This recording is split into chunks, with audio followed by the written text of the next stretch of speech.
welcome to our series, Inside the Top 10, where we spotlight the top-ranked online MBA programs. I'm your host, Kristy Bleizeffer, and in this session, I'm talking to John Gresley, Associate Dean for the Master's Programs and Executive Director of MBA at Warrington College of Business. Thanks so much for joining us today. Thanks for having me, Kristy. I appreciate it. Yeah, well, let's just, drop right in. The Online MBA at Warrington ranked number 10 in Poets&Quants' top online MBA programs for 2025. Congratulations for that. Thank you very much. We're excited to be back in the top 10. Great. Well, what would you say are the 2 to 3 key differentiators of your program that, that kind of contributed to that top 10 spot? Absolutely.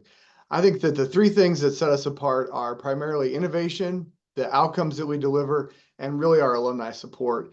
And if you roll those all up into one area, I think it really comes down to age of our program and experience. And let me break that down for you. Time is one of those most powerful factors in the universe. We've all heard that before. But if you think about the power of being in an online space for over 25 years, you can really start to see how we've had multiple cycles of innovation here at the Warrington College of Business with our online MBA program, which has given us a lot of chances to figure out that students and employees aren't looking for just a carbon copy or an online copy of an MBA program that had worked historically. They want a purpose-built, intentionally designed experience that helps them achieve their career outcomes, both immediately, as many of them are looking to advance in their first rollout, but also in the long term as they think about how they're setting themselves up for a lifetime of career success. And if you can do those, if you can answer those questions a couple of times in a couple of cycles, you get a lot further. And universities aren't always able to avoid the sunk cost fallacy where they put in time, they spend time developing things, and they want to stick with them. And that's where we talk about outcomes, right? So if a faculty develops a course and it works really well, that's a good outcome.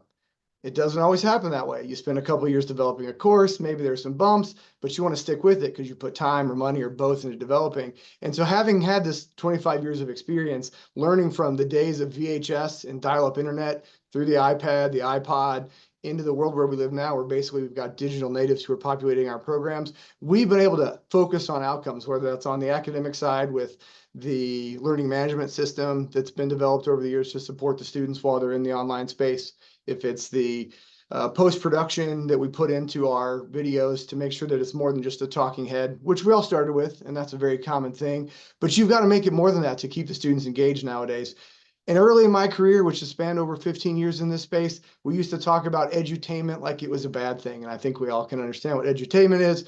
But as we've gotten more sophisticated, we can make learning more impactful by adding things like post-production, doing better recording, having more technology in the academic experience. And that goes a long way to making sure that we get the outcomes that we're looking for in the classroom and that we can then enforce them or enhance them rather through co-curricular programming, through additional opportunities for students to really learn what they're looking for. And that's where we get into the value of the alumni. So we talk about time as a differentiator because we've got thousands of alumni. We haven't been doing this for 5 years. We've been in it for 25, graduating somewhere between 300 and 400 students a year in any given time. And so that really adds up to a community of people who've lived this experience in some version and who want to support it because we naturally gravitate toward the things that we know. And if you're out there as an advancement officer for university and you're talking to a big time MBA graduate and you're like, we want you to invest in cameras for our online MBA program, that can be kind of a tough sell.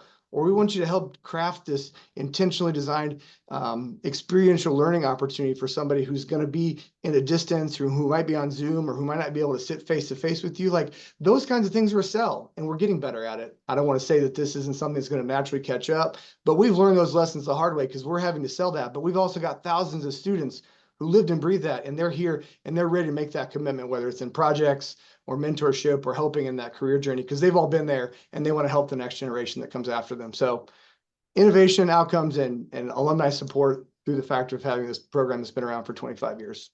Yeah, I think those are 3 of the things that people are, really looking forward in an online MBA experience. Well, let's talk a little bit more about that learning experience, the academic experience at Warrington. Is it asynchronous versus synchronous, flexibility, duration, that kind of thing? Absolutely. So we are a fully asynchronous academic experience. The only required face-to-face experience for us is orientation, which is 2 days long. Otherwise, it's a 48 credit program in our 2-year format or a 32 credit program in our 1-year format. And that 1-year program leverages the undergraduate business education and jumps over the core courses into advanced core, extended core, and into that elective coursework, which is really what our critical thinkers, our business leaders are looking to hone through an MBA experience.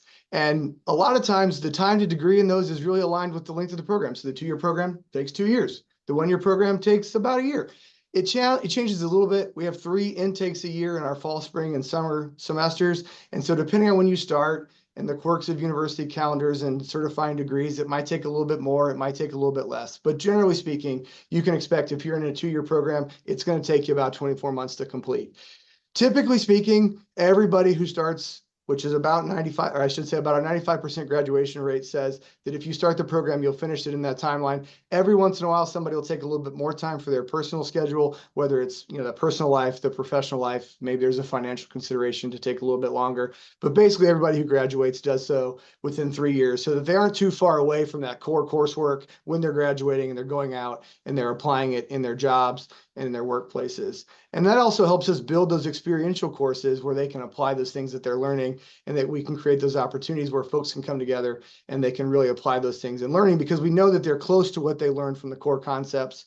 And we're also able to do it in a topical way so that we're talking about what's incredibly important to business leaders, whether that's AI and how that's changing the workforce, or if it's the changes in financial structures, interest rates, all sorts of things like that that are happening at a lightning quick pace in our business environment today. Having that quick turnaround, whether it's a year or two, to the end result of that degree and able to apply it is a big deal. And that also helps our career services office as they work with these students to achieve their career outcomes, because we can talk about what they want and theoretically chart a 12 or 24-month path to get them to where they're going. Yeah, very good. Well, you talked about the alumni a little bit, but tell us a little bit more about how you're fostering a sense of community for an online MBA program that, as you said, is 100% asynchronous. Absolutely. And that's in the academic component. So this is where that sort of fine detail comes into place.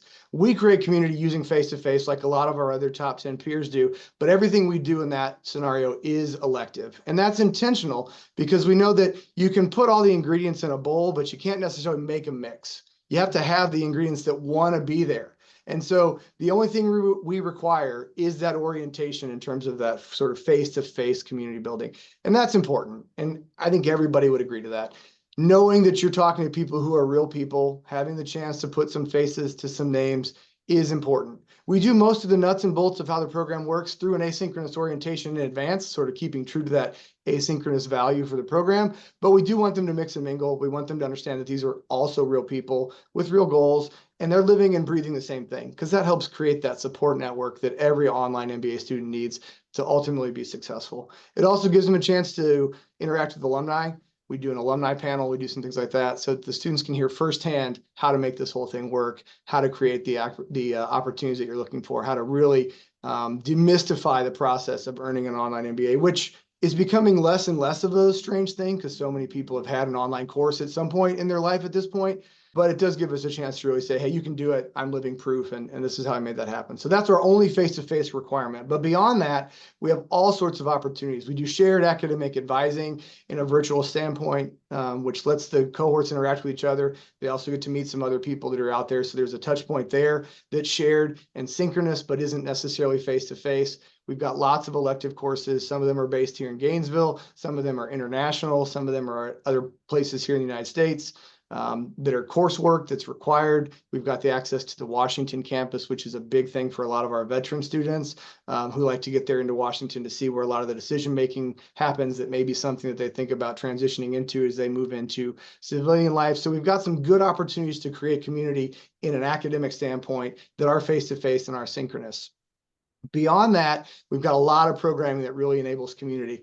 We like to think about our signature events. We call them our signature events. We've got one that's really based here in Gainesville that's like, what does it mean to be a Gator? You probably get an athletic sporting event. You get to be in the building. You get to meet the staff. You get to do the sort of things that you would expect if you were on a flagship campus. So we have that kind of residency.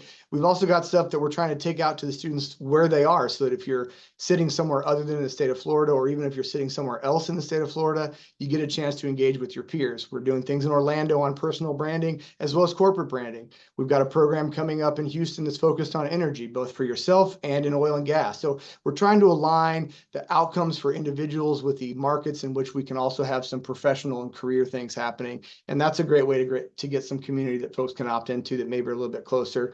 We've also got a whole slate of happy hours and alumni panels and virtual networking events that you'd expect in any MBA class, and we're very excited about those. And then there's the career services component. So if you are engaged, actively seeking a career, we've got workshops that happen face-to-face and virtual with a group of people that you can expand your network. We've got sprint series where you can get together with some like-minded people on a specific topic in that space. And there's really a lot of opportunity there to engage both across the student population, but as well as with the alumni population as you talk about networking and finding those career opportunities. And so when we start to roll all that up, we got lots of different ways to create community. And we've been tracking this very closely over the last year because we want to continue to build this out. We want to continue to invest on it. And we've had over 8,000 touch points with our students across our MBA portfolio. So full disclosure, that's not just our online students, but our online population is north of 60% of our student population. So even if we start to slice and dice that, we've got lots of opportunities for students to come together. That's averaging between 9 and 10 touch points per student. And I know this is a bit of a statistical gymnastics thing, and I'm okay with that because not every student's going to engage. Like I said, we can't force them to mix, but the ones that want to absolutely are coming together. They're getting that community, they're getting the chance to engage, and they're really feeling like they get the benefit out of an MBA that they would expect, even though it's in the online format. Yeah, these days online only is online as you want it to be. If you want to participate, face to face, there's certainly opportunities at these top programs like Warrington. Well, thanks so much for telling us a little bit more about the program today. And for all the viewers watching, there's a lot more information on the Warrington website you'll want to check out. And you can find other interviews from Inside the Top 10 series on the Video Hub on the Poets&Quants website and our YouTube channel. And until next time, thanks for listening.